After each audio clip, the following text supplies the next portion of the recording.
Welcome to the Family Pictures podcast. We're back to talk about some frontier families in our series with our second film, Shane. But first, I'm Michael Branson Smith, and I'm here with Jim Groom.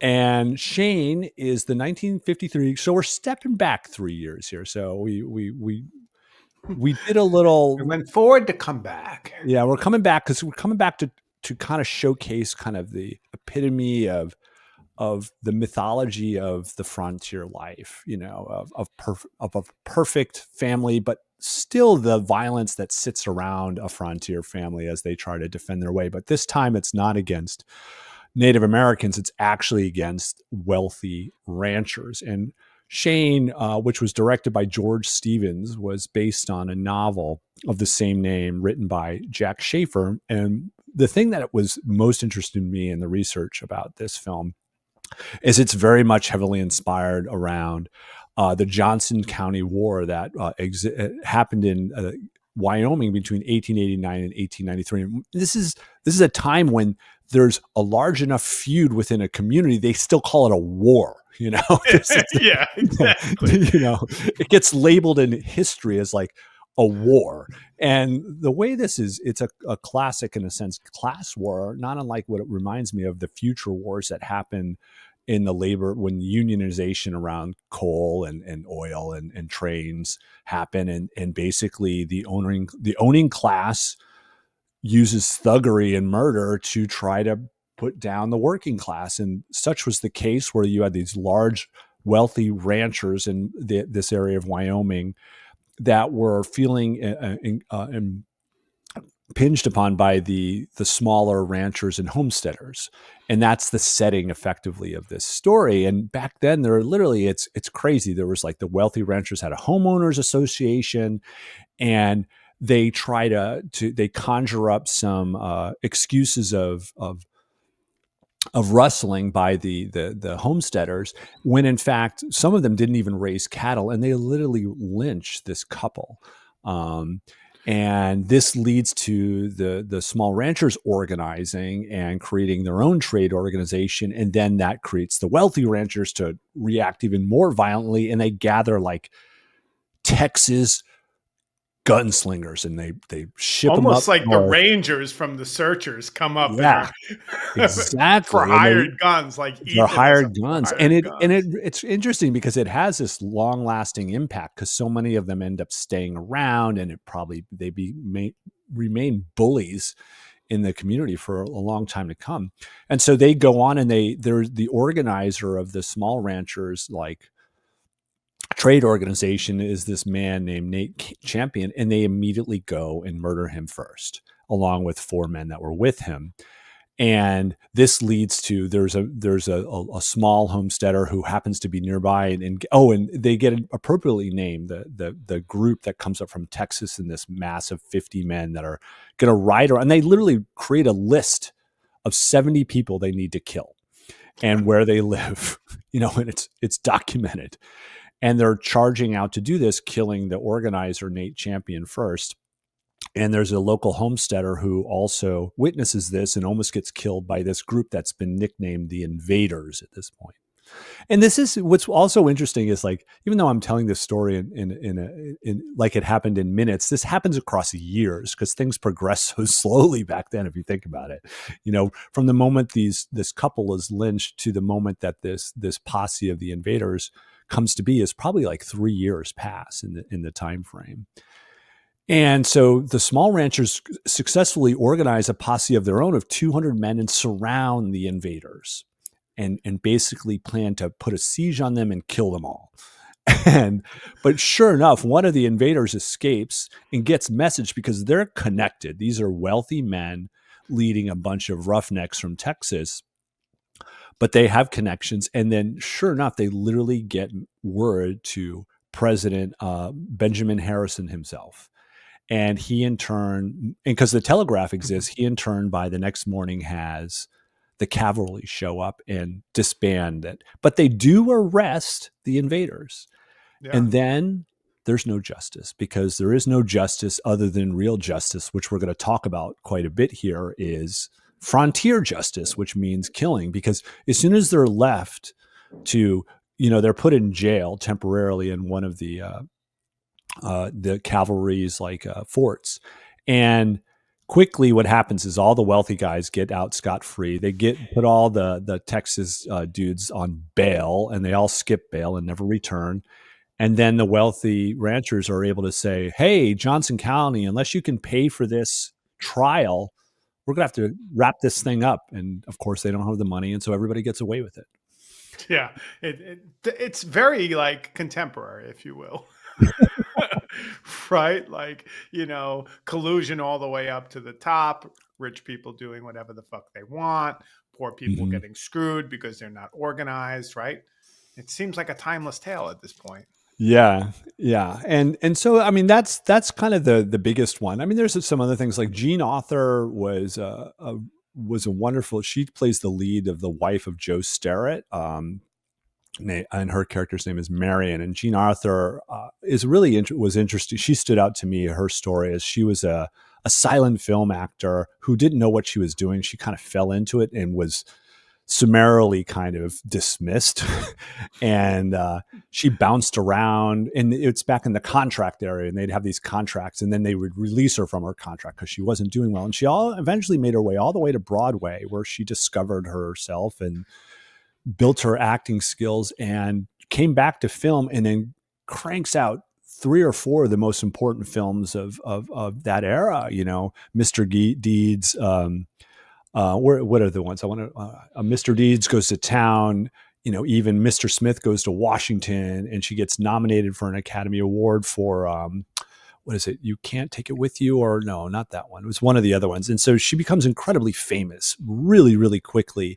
And she is really smart in retrospect, as she was notoriously shy and unwilling to talk to the media. So she never became a big star in the eyes of the public because she steered clear of the public, which was probably for her better, as we can imagine, the way that people get chewed up. One tidbit I read about her that I thought was fascinating is she was arrested later on in life, and she was arrested for trespassing into her Oh, neighbor's yeah. yard for and giving solace to a dog that she felt was being abused. Right.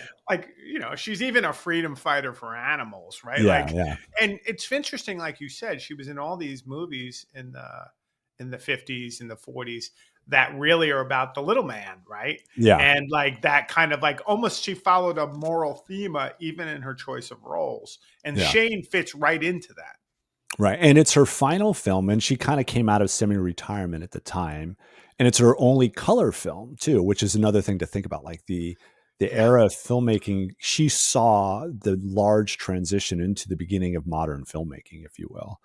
And so she is the kind of, I don't know if she's kind of the moral compass of this film, because man, she's interesting too. But this is the beginning to kind of set the It's ideal of also this. strange. It I really have is. one more point before you jump Oh into yeah, the go film. ahead. Yeah. One You. more point worth talking about. We talked about Searchers by John Ford last week, and one of the things that came up was the idea of the greatest generation, and Oh this whole yeah. vision of a lot of these directors stopped, working in Hollywood, and they went to work for the government during World War II. Right. Capra, Ford, John Huston, and another Oh one right. who gets often forgotten about is George Stevens, who was actually the one who filmed the discovery of Dachau, I the know. liberation of Paris, and saw some probably crazy atrocities. And I wonder, so there's that greatest generation again, but then Shane comes in the wake of that. Right. And I'm interested a little bit in the impact of some of that kind of the greatest generation, that kind of taciturn kind of reaction to some of what they saw, but then he also has some interesting moments in this film that I think harken back to that history of, this is really, again, another example of the greatest generation film and of filmmakers. And we haven't done much of them at all on this podcast. I No. wonder if Searchers and Shane are the first two. I don't know if that's true, but I think it might be. Yeah, I think we've done a lot of navel gazing here with our '80s fetish Yeah, for the most part. we have absolutely talking But shit this, on the boomers, which is uh, acceptable, but we haven't really gotten into the greatest generation. and so what's yeah, you're right, because George Stevens, the director of this film, he had actually this is considered the middle film, which is bookended by two films for which he's nominated, wins Best Director Academy Award. The first one being A Place in the Sun, and the last one being Giant, which is the famously James Dean's final film before he dies, and he dies before the film in a car crash before the film's even released. And one is more of a story of a man who the first film, who's an up and comer, and it involves like family murder and whatnot. Whereas Giant is kind of the 1920s, 1940s vision of the Texas family of wealth. Yeah. That's and how people scheme and deal with that. And that would be an interesting series. And like if we kind of figure out how we could use a film like Giant as an anchor to these stories of familial wealth that crosses generations and how it affects them. So, but he's an important part of the story. And it did mention, I did recognize a brief reading how his storytelling did change post World War II. And as you suggested, and he got more serious because I can only imagine what he did see. I mean, he was one of Yeah. the directors of, He I was mean, on the because European front, like him and Houston were the yeah, two who were there. I think Capra and Ford were on the Asian front in right. Midway and places like that. I'm not sure of that, but I'm pretty sure Stevens was right in the heart of Europe. Yeah. So back to the movie, which is Yeah, I mean, sorry. no, which is great. No, I'd forgotten about that, and I think that's an important piece of context to kind of to flesh out. And this is interesting because it is versus the Searchers, which is about family pretty much destroyed. Because we have the family murdered, by Native Americans raiding Comanche. In this film, it's very much about kind of an ideal. It's similarly to The Searchers. There's some idealism around this film, and we literally open with the film opens, and it's so beautiful. The setting of Oh Wyoming and the gosh. mountains in the backdrop, and we have basically Joe, who's the father figure, is the actual father. He's chopping wood. Little Joe or Joey is like basically hunting like in the woods and pretending his gun isn't even loaded. And Marion is literally singing in the homestead inside the cabin. Yeah, it is, domestic bliss on Totally. film. I mean, it's Mhm. beautiful. The mountains in the background, the deer with the buck actually, grazing while, you realize little Joey's kind of pretending to have a shot at him, but has nothing. I mean, it's just a perfect setup. Yeah. It's beautiful. And in this moment, Shane kind of arrives in the distance, and you can imagine like a stranger in the distance is something to be concerned about at all times. And Joey's like, little Joe is like, what should we do, Dad? Probably Pa. I can't remember. And he's like, well, it's not trouble until it's trouble, and that's how you have to kind of function. And it turns out to be Shane, and Joe is a very kind of congenial man, and his portrait of like this, and this in general of homesteaders as hardworking, good people just trying to make a home is really important part of this. And we're going to get to more about what it means to be able to sustain that ideal, and how violence is part of that. But we don't know this, and we see Shane, and Joey's immediately fascinated because he's in this buckskin outfit. He's got his 6-shooter, on his hip, and Joey's just like, and Joey's enthrallment with Shane, it becomes So really odd in a lot of ways. weirdly odd, and Yeah. we'll talk about that. But okay, out the gate though with Shane, one of the issues I have with this film, and I do love the film, is Alan Ladd. Alan Ladd does not look like a cowboy. He's got No, this big mane he's of beautiful. hair, Yeah. and he's like later he'll take off his shirt, and we'll talk about that. But it's like, Yeah. what the fuck? Like, this isn't John Wayne, right? We're not dealing with like George Kennedy or Ward Bond. We're Yeah, yeah. dealing with someone who's walking off of a heartthrob set into a Mhm. Western. And it's a little bit like disorientating when you see Alan Yeah. Ladd as Shane, because there's these shots, and they're the shots they use for like when they show the Shane, and it's like a headshot. It's like Yeah. Shane's like, and the boy's like, "You're so beautiful, Shane." It's so Well, weird. if you think about it, the same thing goes for the Black Hat character played by Jack Palance, or credited as Walter Jack Palance. You Yeah, know, interesting. he's the hired gunman. He's the only other equally beautiful man in the film, if you think about it, whose But he's stature, darker. but he's darker. But the idea Yeah, is like, but he's if like you compare it to, as you're suggesting, like, Joe Starrett played by Van Heflin, he's just like a haggard man. And then the same thing goes with like the Riker, family. Like, I yeah, love Rufus Riker's look. It's like, it's the man, best. if Yeah. it was ever a way to make it relative, like anybody would ever recognize it, I would want to go as Rufus Riker for Halloween, because his like big, like white hair and his beard. He looks crazy. He's awesome. But Van Heflin too, like Van Heflin looks like a real character. His Exactly. eyes, he's got Yeah. those freaky eyes, and then Alan Ladd. And you have a reading here which I really like, and I won't kind of get out in front of myself. But yeah, anyway, Alan Ladd was super a bit of a shock in this movie. Like, Yeah. Yeah. whoa, where are you coming from? Like, Right. you beautiful person in the West. He's a mirage to Marion. But in this, well, Exactly. they're basically a big part of it is because basically, so Shane pops down, and Joe is resistant. He's incredibly friendly, but he's resistant because he's afraid he's part of Riker's crowd. And we're introduced to the idea of like the wealthy family ranchers, the wealthy family of ranchers, the Riker family, which are led by Rufus and his brother Morgan, and they end up riding up quickly afterward. But before they ride up, basically Joe pushes Shane along, like, get out of here. If you're a Riker, all you're Yeah, doing, you think everything's yours. And we get this immediate, like, they do a great bit of exposition of setting up like how the Rikers are abusing the homesteaders. They trample over their land. They just like, think everything's theirs. There's nothing. He thinks, in the quote it says, he thinks the whole world belongs to him. He says to yeah. Shane later on, right? And the Rikers show up, and they basically, you know, talk of beef contracts and you're a squatter and all this kind of stuff. And this is a big part of this for me. One of the big themes of this is the right to a home, which persists in the American myth, is like this idea, and it's still fraught, right? The idea of having your own place, affording your own home. And this is back in an era where they literally gave away hundreds of millions of acres to the tune of 1.6 million people. Like, it's Yeah. yours, take it.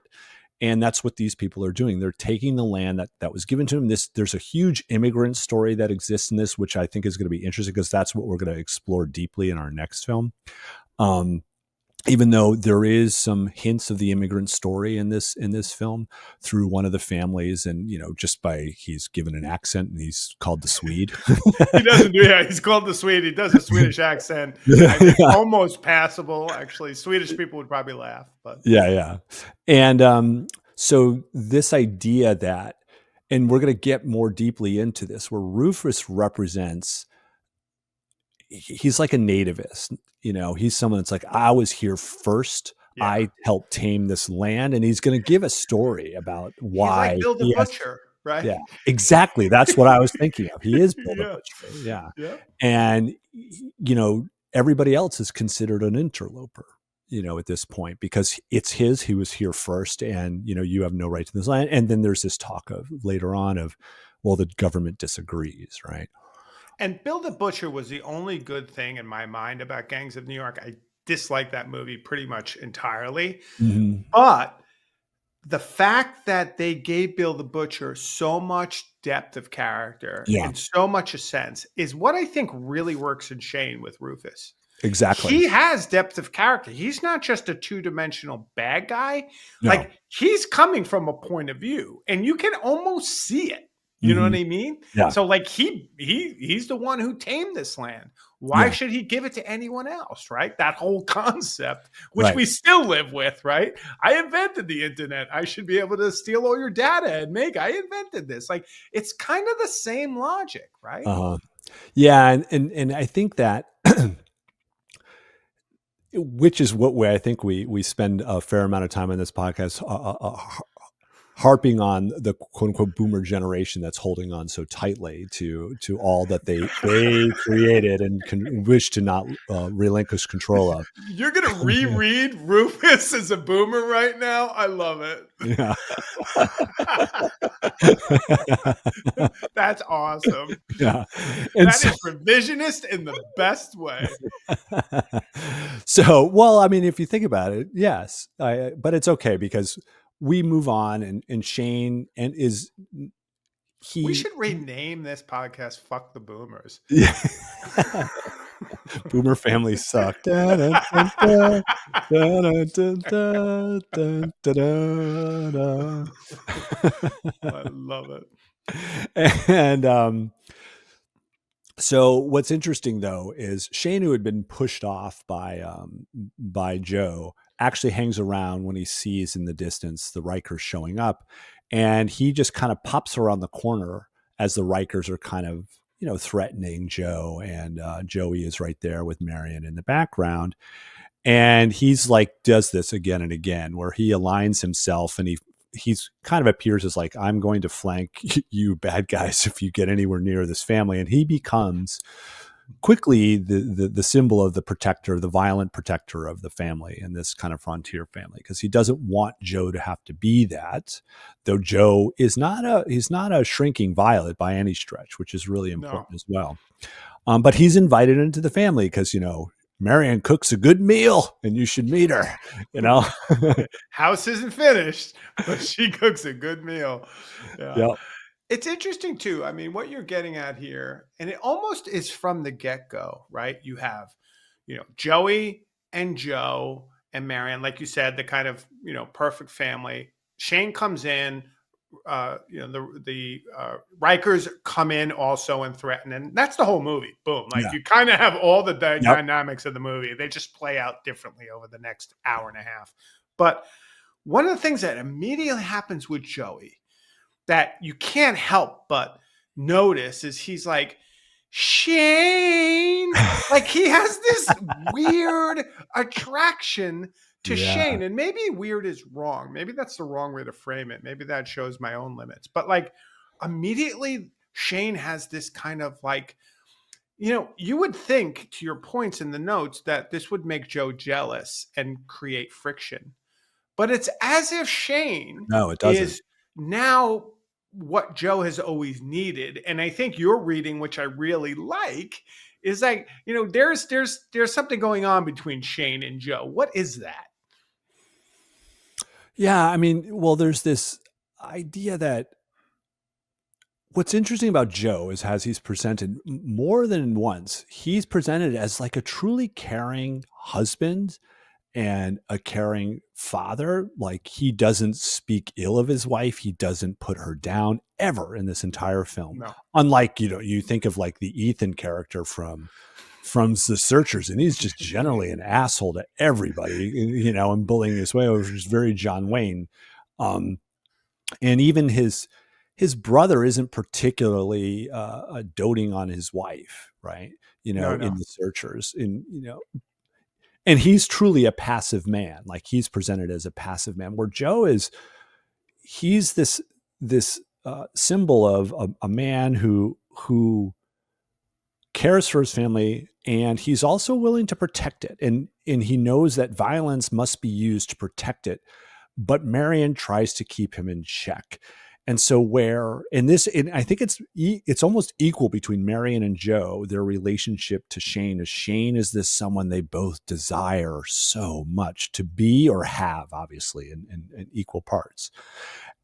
Does that sound about right? I mean, where are you hitting with it? No, I mean, it does sound right. And the fact is Also, Shane comes in as this figure that you think something's going to happen with the dynamic of the family. Oh But yeah, immediately they're all like, the son is in love with Shane, the wife seems in love with Shane, even Joe is in love with what, to your point, Shane represents. yeah, And I think that is an interesting kind of like, almost it's like Shane is not so much a character in the story as much as he is a projection of the family, of yeah, like how they have to push that figure who's going to protect them outside of the house or outside of this unit of home unison in order to accept it.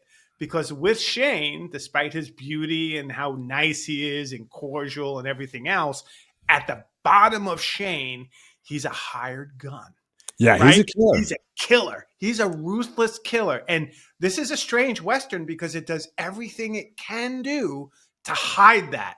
It right? changes Shane's clothes, it Yeah, gets him out of the buckskins.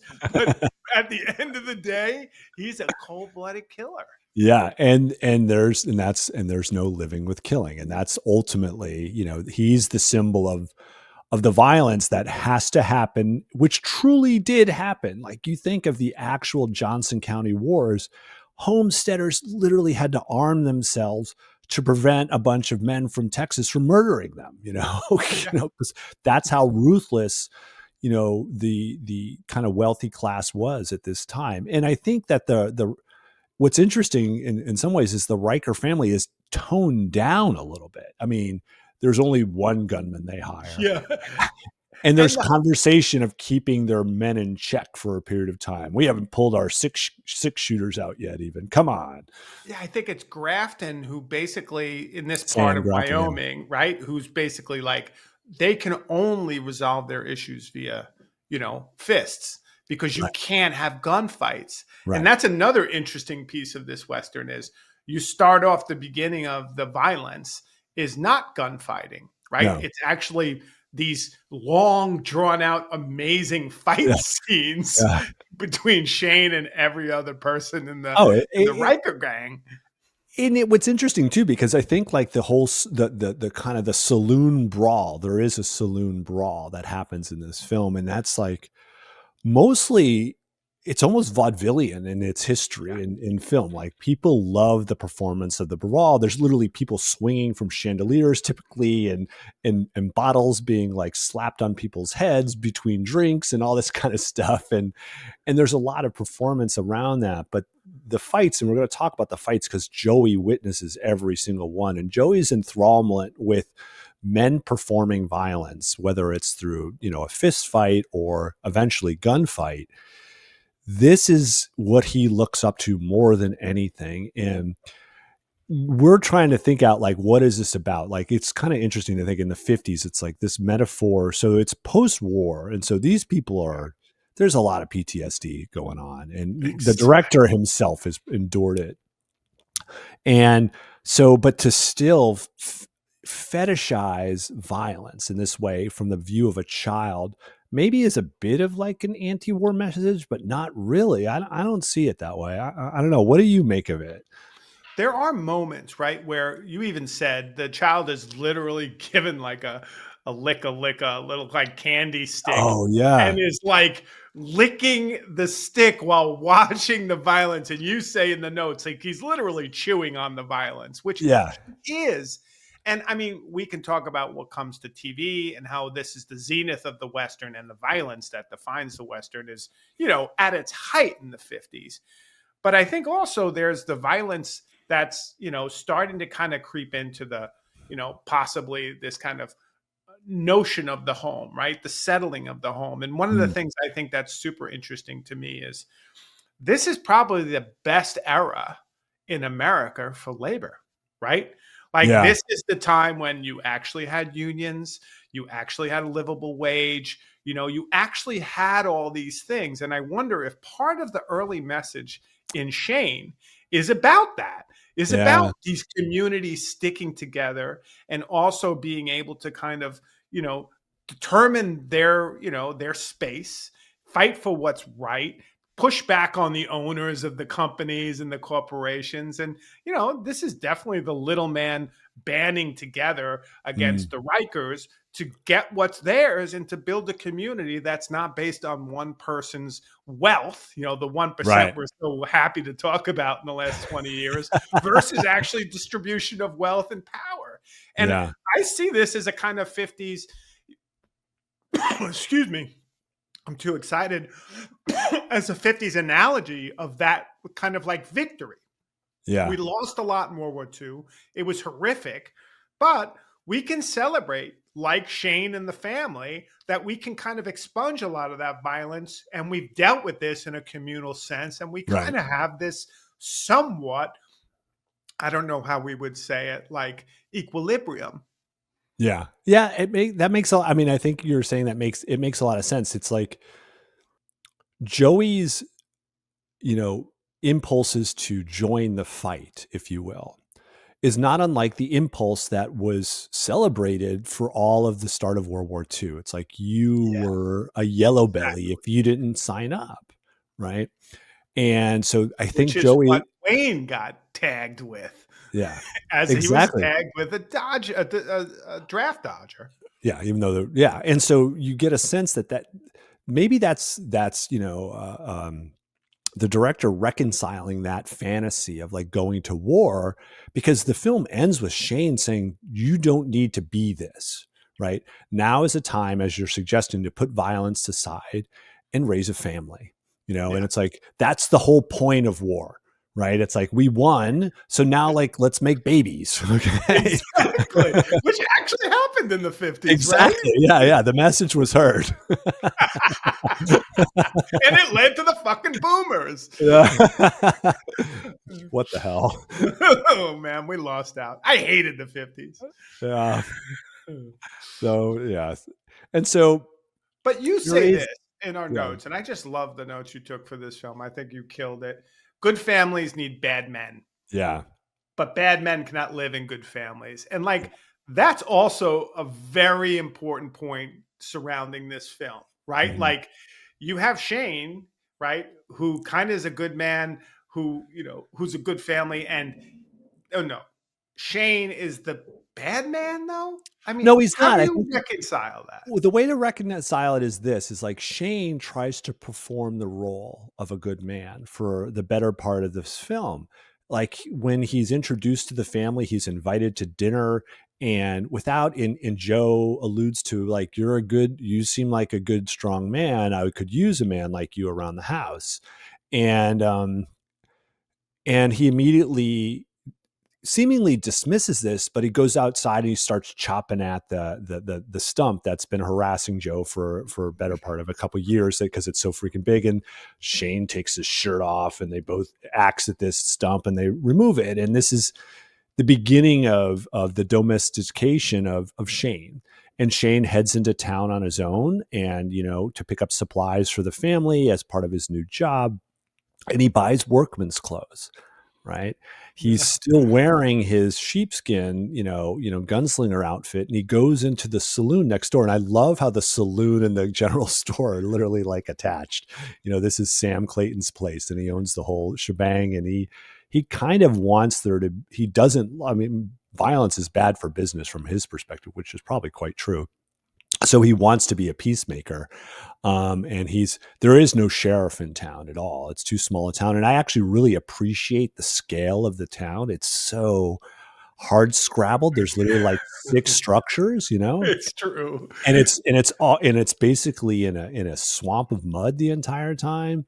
But Shane goes in and he allows himself to be ridiculed by Chris Calloway, which is one of Riker's men. And Chris Calloway features prominently towards the end of the film as a character who kind of changes sides, if you will. Played by the Um, great Ben Johnson, oh who yeah. we will see in The Wild Bunch and even in Red Dawn. Oh, who is he in Red Dawn? He's the father of the two boys, and he gives them the horses to Oh, go into the right. yeah. And he was Oh, one of the greatest horsemen of Hollywood, of that whole generation. He was considered just a master with horses, and he did a unlike lot Jack of the stunts. Lance. who we hear is like was quite afraid of horses and they couldn't have him gallop at all. He was like, no, no, no, no. Yeah. So Ben was the real deal. Ben Johnson. That's cool. Okay, I missed that one. That's awesome. And so, yeah, this is part of his transitioning. Shane's going to try on this role of a domestic life and see what's that like. What's that like? But he doesn't completely leave it because, when he returns, this happens to coincide with a meeting of the homesteaders, and the homesteaders feature really prominently in this film. This speaks to your like kind of communal socialist styled existence where they try to bundle together against these wealthy ranchers, the Riker family in particular, that are trying to push him out. And they're again and again trying to convince one another. And Joe Starrett, who's the father, features prominently as the voice to try to keep them together. Like we must sustain, we must continue. And Shane is kind of exits this conversation, and he stands in the rain. And this is where one of the more interesting scenes happens, right? So the men are talking about how they have to persist, and they're going to persist. Shane is standing in the rain, and Miriam and Joey are in the little one bedroom, because it's a one bedroom cabin. Find it on Zillow. It's probably worth what's its estimate today. Exactly. That one With bedroom that view of the mountains, I'll tell yeah. you. Ooh, it's probably pretty high. Yeah.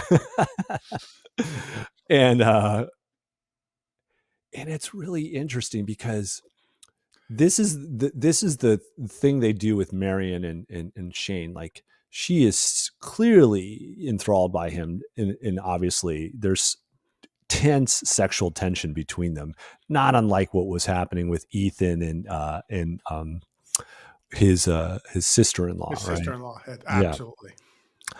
But at the same time, Marion and Martha was her name. Martha, yeah, yeah, but so Marion does these wonderful pivots again and again and again, where she turns motherly to Shane as a way of deflecting her attraction to him, I think.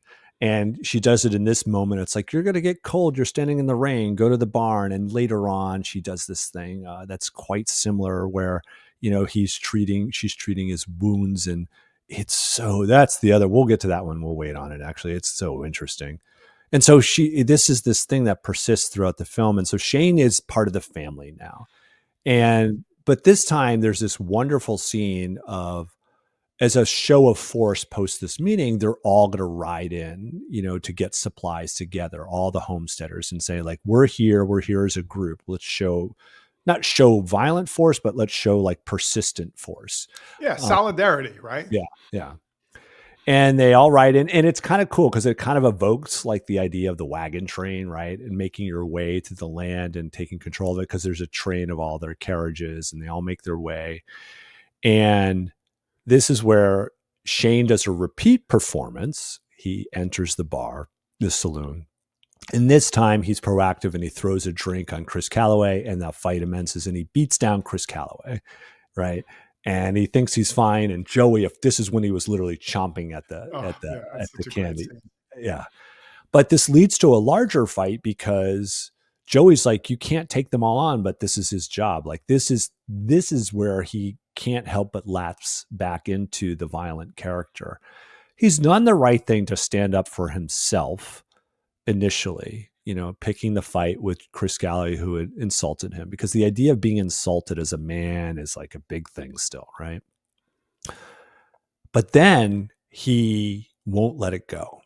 His like blood is boiling, if you will, because that's in his nature, and his nature has to come out, and he takes on the whole fucking saloon. Pretty well. He does good for a while too. Yeah, yeah. Until they finally take him, and they begin beating him to death. And Joey goes out and says what's happening.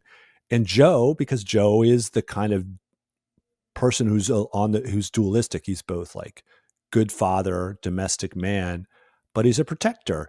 He grabs like an axe handle, and he just jumps right in and starts beating on Rufus Riker directly.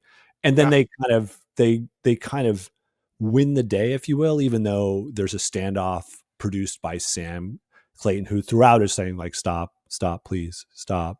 You don't need to do this. No more And fighting, then it's man. saying you won.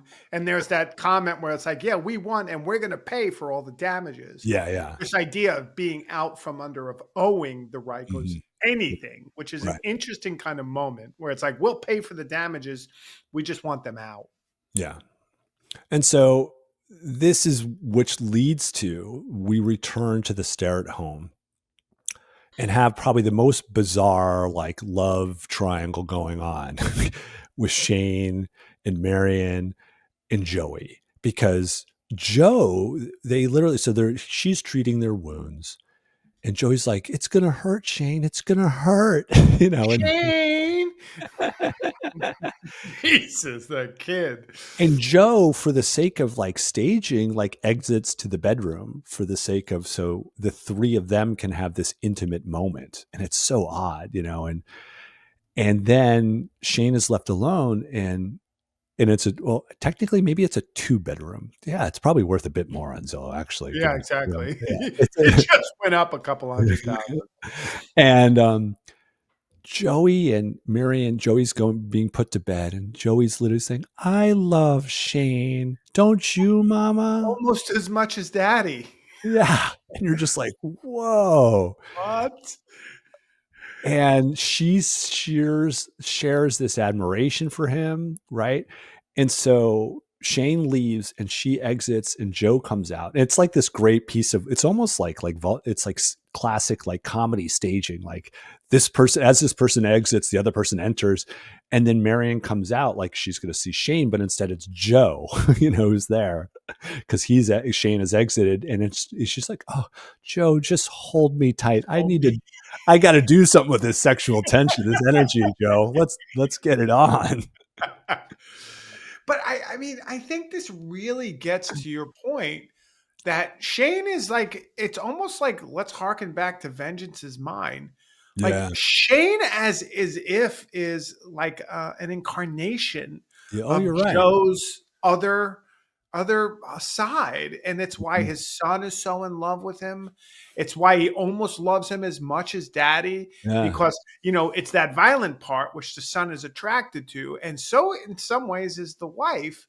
But they're both trying to battle back against that because they know at the point where dad becomes a cold-blooded killer, home is lost. And Yeah. so there's this weird thing, like you're saying, of offloading to Shane all of those feelings that Mm. make, the home life impossible so they can enjoy what they have. It's everything we talked about Searchers, but now it's almost as if it's all come in the home, and it's like you said, you can't ignore it. It's staring you in the face, and they're not dealing with Native Americans. They're not that No. far out on the frontier. In fact, now they're dealing with just what it means to build a home in the West, and what are the kind of almost practical and policy figures that are going to stand in your way of doing that. And Right. it's interesting, and it just is interesting. But Shane now is almost like a ghost, like he's almost like an apparition of another side of Joe. Wait, I have a really, really good idea. Yeah, you're gonna love this. I You am. ready? Okay, I am. ready? Ready? This is Fight Club. Exactly. It's Fight Ima- Club in the 50s. exactly. It's perfect. And it's exemplified because there's the ultimate fight, right? Joe fighting Absolutely. Shane is the same thing as Tyler Durden fighting what's the other character played by Ed.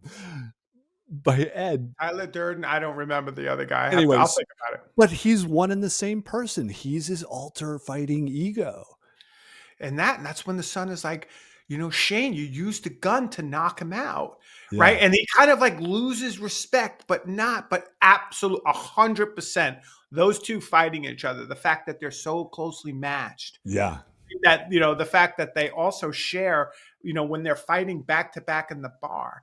That's Yeah. why he's never jealous of Shane. How many men in the West in that point wouldn't be No. jealous of a man sitting next to him who his wife is so clearly in love with, and Yeah. not have a passing day? Like when she's out there. Here's a great example. So, where after the scene where they had the fight, Shane's still a hand around the house, And Joey's like, Shane, I have to admit something to you, Shane. And what is it, Joey? Shane, I looked at your gun. I unwrapped it from the blanket and I looked at it. But I wrapped it back up. Is that a problem? And the Shane slash father figure was like, not a problem.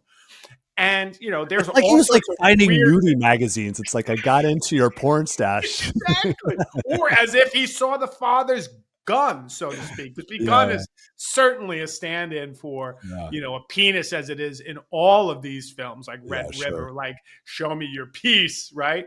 But the crazy piece is the wife comes out in her wedding dress. Yeah, And she's basically like, and getting ready to put on her wedding dress.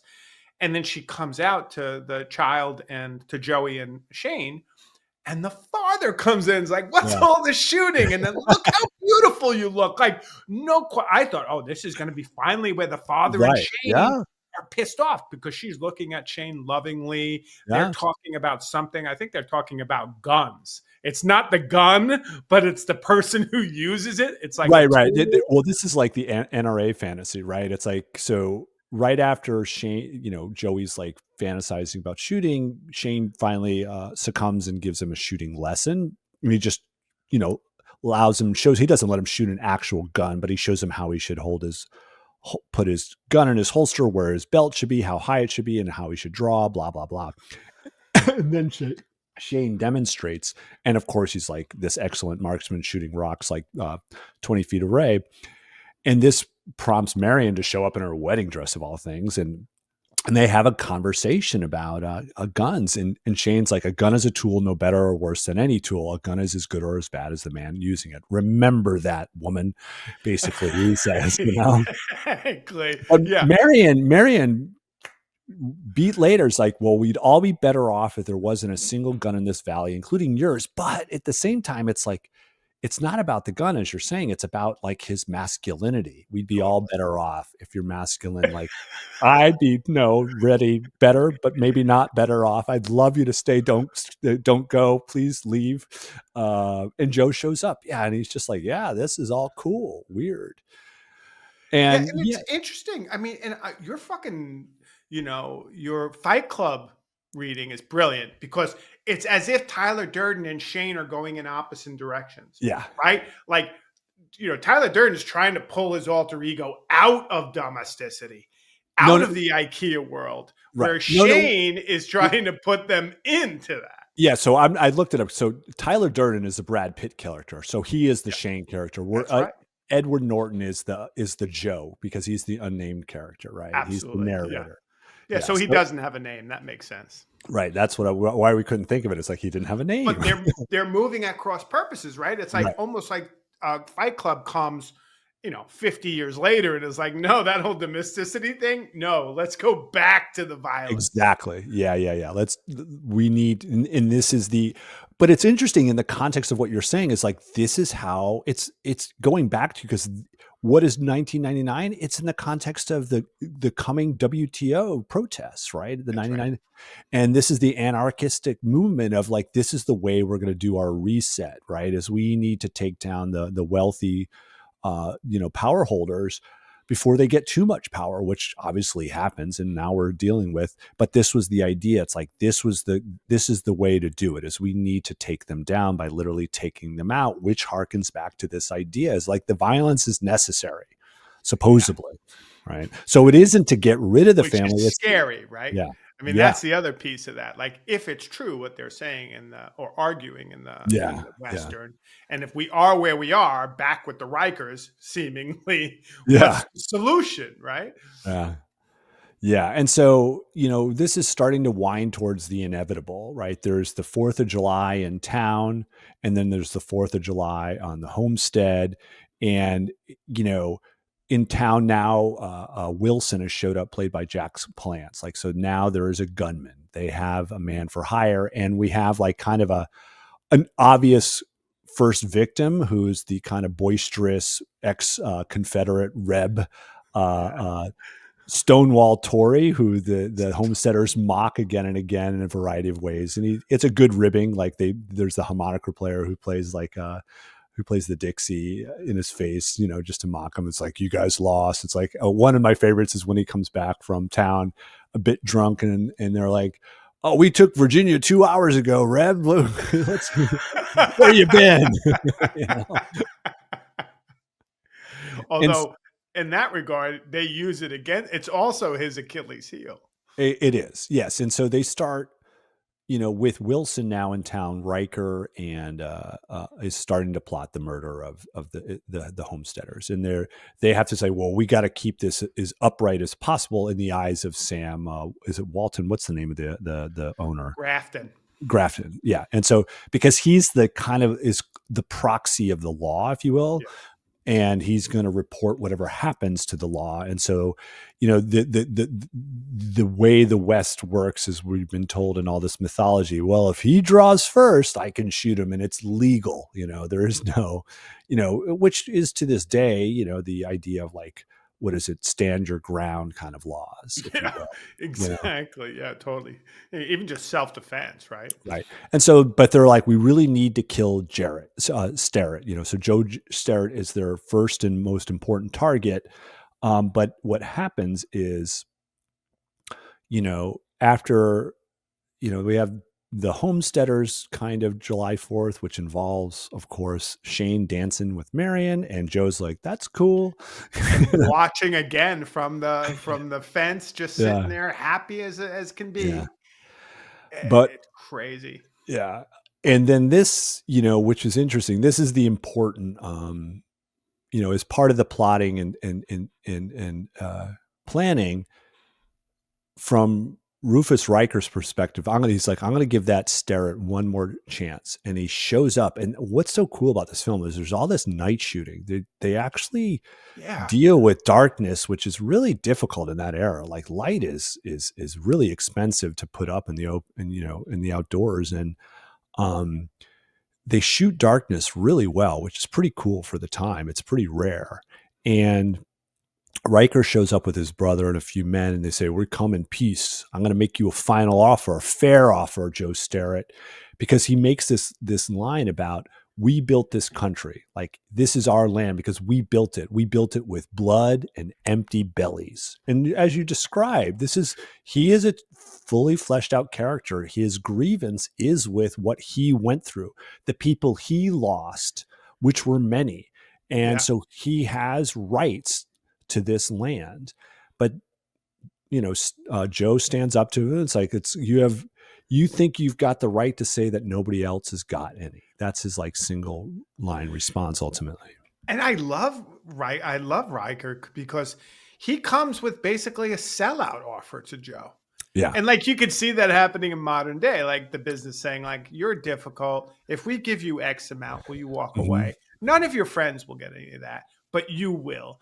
And it makes it very relatable because Riker also, to his credit, is trying to avoid some of the violence and difficulty and just get on with his empire, if you will. Yeah. Yeah. I mean, it's not what happened in the real world. No, it's not. In the Johnson County War, they were just like, there was no talking. They just came up and shot and lynched people. But in this narrative, we need to see Riker showing a fair amount of restraint at first, as you just described, but this leads to they're getting impatient, and they kind of set up poor Tori. And Tori comes into town with Swede to go to the fetch some things at the Saddlers. And what happens is Wilson baits Tori because they know it's easy to bait him.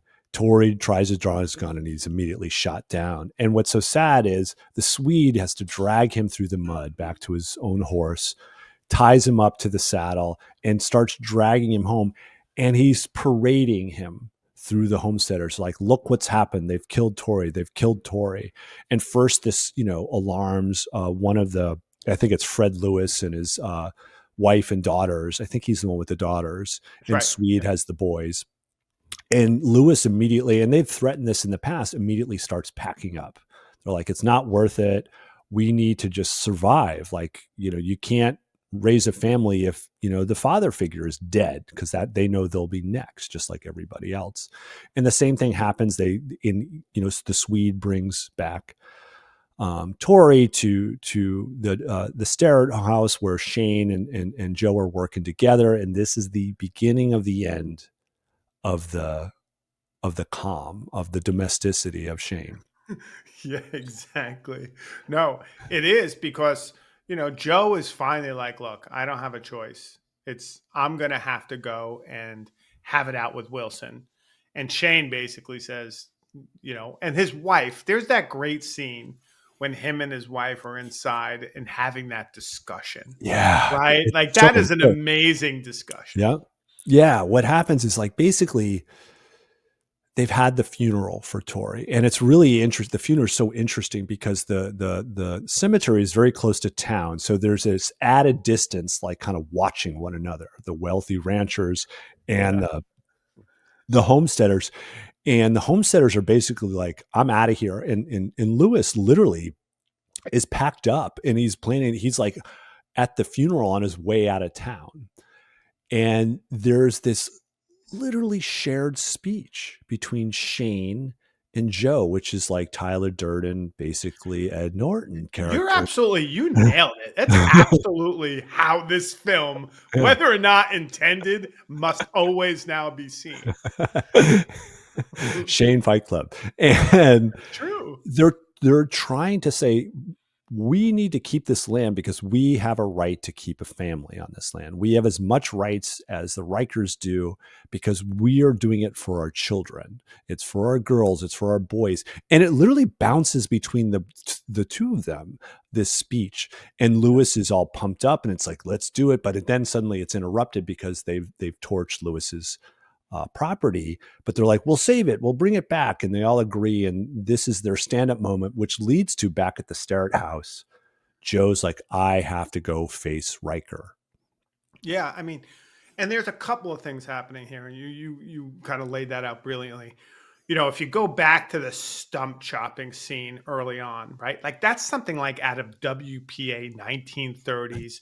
We can work together. Alan Ladd's got his shirt off, looking good, and like together they pull up that It's stump. And kind there's of, that sense, like it's like a teamwork. WPA poster It practically. is, right? And Yeah. it's like teamwork makes the dream work, right? Yeah. And then you take it to the point where the rubber hits the road, right? And this community has to come together and support one another, and this is kind of that crucial moment. People are ready to leave. Joe and Shane could be left, or Joe and Shane, Joe is Shane, could be left for dead, being alone, because there's no strength being alone in this community, and they see it. And that's where this kind of, I don't know if George Stevens is playing this, if this is the novel or just the writers, but there's a really deep socialist undertone to Yeah. this movie. Like, we can't do it alone, right? The corporate boss is always going to try and screw us hard. If we don't do it together, we're done. And I Right. love this part of Shane. Like, for me, Mhm. that's like, my, grad school Marxist days. Like, oh, this is fucking awesome. But then it just gets super complicated by just the way in which the wife and the family, and now what we understand about Shane and Joe, kind of, there's the social element, which is really powerful and good alone. But then when you go back to the house, it's just as complex, Yeah. right? Like there's no simplicity anywhere in this film. And it seems like such an idyllic film, but it's Right. so wrought with psychological trauma. Yeah, and Marion is the emblem of this. Like, she does not know what to do. She's like, Exactly. you can't go, Joe. Think of me, think of your family. But at the same time, she knows it's essential and it's necessary. And the way Joe treats this is to simply say, I know you're the stronger one and you'll be fine without me. And there's two parts to this, basically saying, is it Shane will take care of you, but Shane is Joe in our kind of discourse here right now. Yeah. And so if that's the case, no, it's like she's the better person. And it's like, you're the stronger person. You're the real, and I guess this is the feminine ideal of family, right? It's like you are the one to truly perform and take into the future the idyllic family, because men can't. Men are always going to be outsiders in family because of their need to wear the black hat of violent impulse to protect, and can't exist within the family as a violent actor. And Well, so you go ahead. well, I just think there's also that piece of Mrs. Jorgensen from The Searchers, where this whole idea of the Texican, where this idea Oh, like right. these people really are ready to lay down their life. Right. And that's just part of the process, right? Like if Joe doesn't go or if Shane doesn't go, and Shane even says that, or Joe even says that to his wife. He's like, I know you don't mean that. I know you don't mean this house isn't everything to you, Mhm. because if it is, it wouldn't make sense anyway. Like I wouldn't leave with you. It's not like you saying that would change our relationship. Like that would just mean our relationship's over. And Right. so, like, there's this principle Yeah. behind the Wow. whole thing that is just, something we can't even imagine today. It's Right. so full of, like, there is a right thing to do. There is a thing as humans we have to do. And if that means put yourself in the dirt to accomplish it, then so be it. And you're coming off a generation that did that. Yep. And And that that is like a connection we just couldn't find more recently, right? mhm.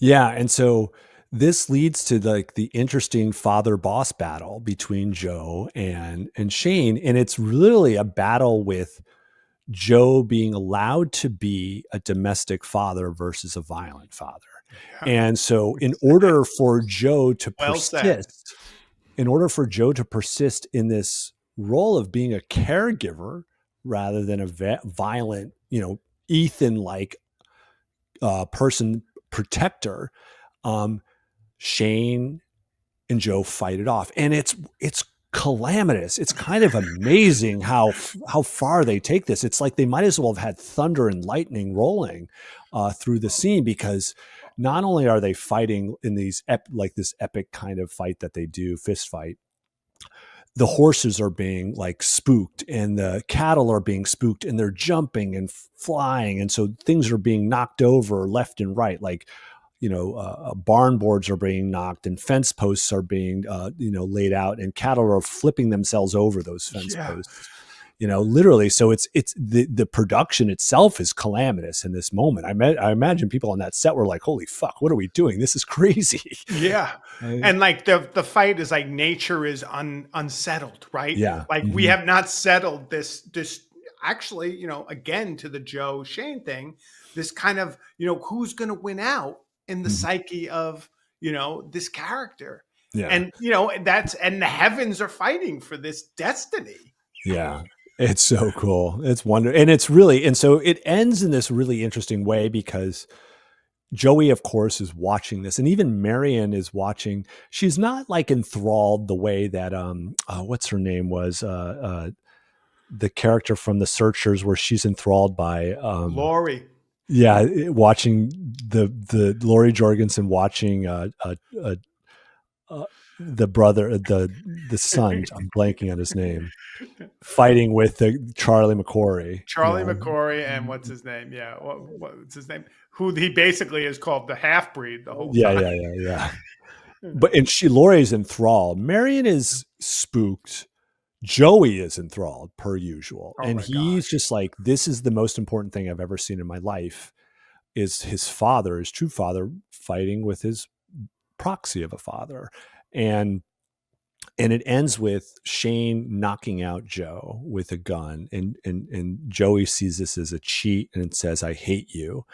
And then, Shane takes off to deal with the Rikers. And what's so interesting is Joey pursues him the entire way. Yeah, with that dog, it's great. And I mean, a interesting thing comes up with Joey. So, as Joe and Myrna, Shane, is it, what's the wife's name again? Marion. Marion are fighting in the kitchen or Mm, fighting or discussing, whatever. right. You remember Joey comes in, he's like, bam, bam, bam, bam, bam, Oh yeah, bam, bam, right, right, right, right? right. And she kind of freaks out. And that's the Yeah, beginning of that of tension the that will kind of tension. Yeah. that will Oh, go it's, next level with the animals. mhm.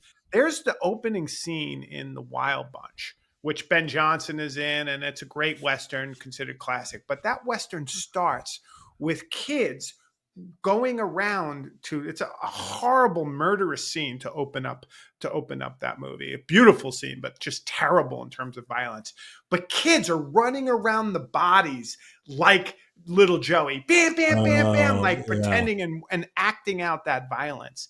And it's super interesting to me because I got to think that Peckinpah is, relating back to that, but also that moment with, what do you do with this generational violence, right?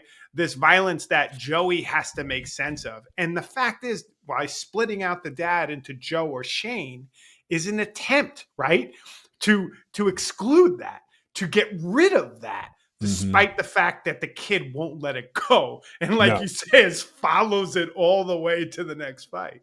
Yeah, yeah, I forgot it. I mean, it's so important. The tension set with Joey becoming kind of like unhinged with this Yeah. performative gun battle. And it happens He's acting throughout the out. movie, but Yeah, then it's just exploding. And you can and see he the whole family is feeling that tension. yeah, and it's pretty marvelous. And so This film is marvelous, in yeah, fact. When you and talk about it, it's like, yeah, what no, the it's much fuck? better than like the 50s westerns. You're like, pshaw, like the dialogue, the relationships are so artificial, but in the constraints of the production code at the time and what they're trying to showcase to the people that have gone through enormous amounts of violence, post World War II.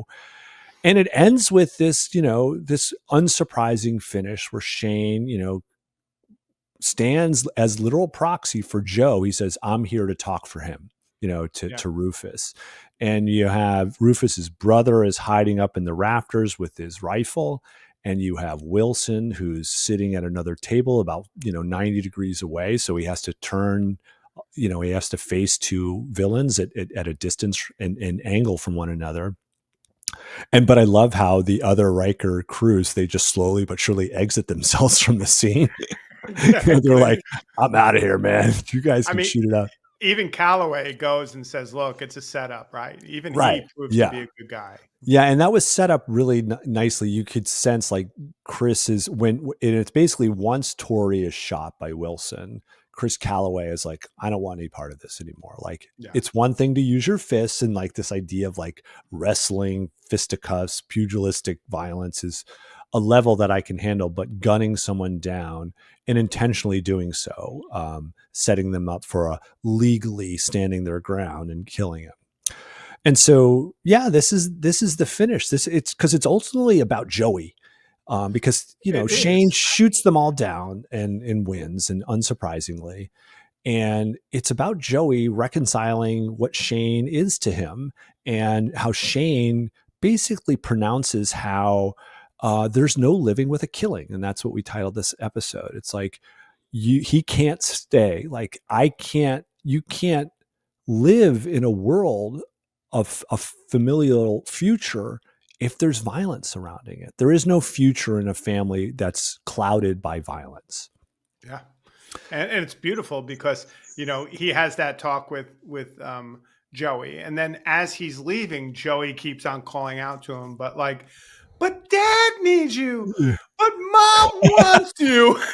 And it's I so, know she I does. know she wants to. And it's like, wow, like you can't think that, there was a sense that, oh, maybe this is overdone or we're just reading too much into it this time. Like you have to think that George Stevens kind of knew, like, and it's to your point about films of the 50s, right? Because they had certain restraints, those tensions and that kind of under the that subtext is so much richer and more powerful the way you read into, not only what we're talking about with this kind of duality of the figure of Joe and Shane, but also of the figure of Joey and Yeah. Joey's own kind of desires. Because as a kid, you have weird desires and you don't fully understand how that works. And you're trying to make sense of that world. And you could think maybe Joey could truly imagine a family that was shared between all of them.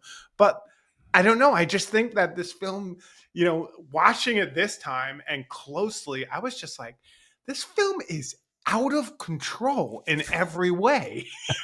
Sexual tension, like Yeah. weird adult child sexual evocations, like just weird moments where you don't know exactly what's going on. And that's just a weird reading. And maybe that's just me, but it's all over the place with this film. Well, I made Shane into Tyler Durden, so I don't think we can get any more weird than that, because Yeah. I think Well, like this is the idea of within each, passive man is this person that needs to be out there and protect and affect change through violent means. And it was absolutely true in this time, sadly, if you wanted to. But there is a legacy that comes with this violence. And so I think that's what he's reconciling, maybe in a post World War II, like George Stevens is saying there's going to be a legacy that this greatest generation has to reconcile with, as they saw and performed so much violence, and now we're trying to build families. And maybe yeah, that's ultimately kind of the what we're working with in this film. I love it. So I think that's another one in the book. It is another one in the books. Michael, nice reading, cowboy. I know we could have gotten a little more scruffier, but I think we performed quite I well. tried. Yeah, me too. I'm like Rufus. I love Rufus.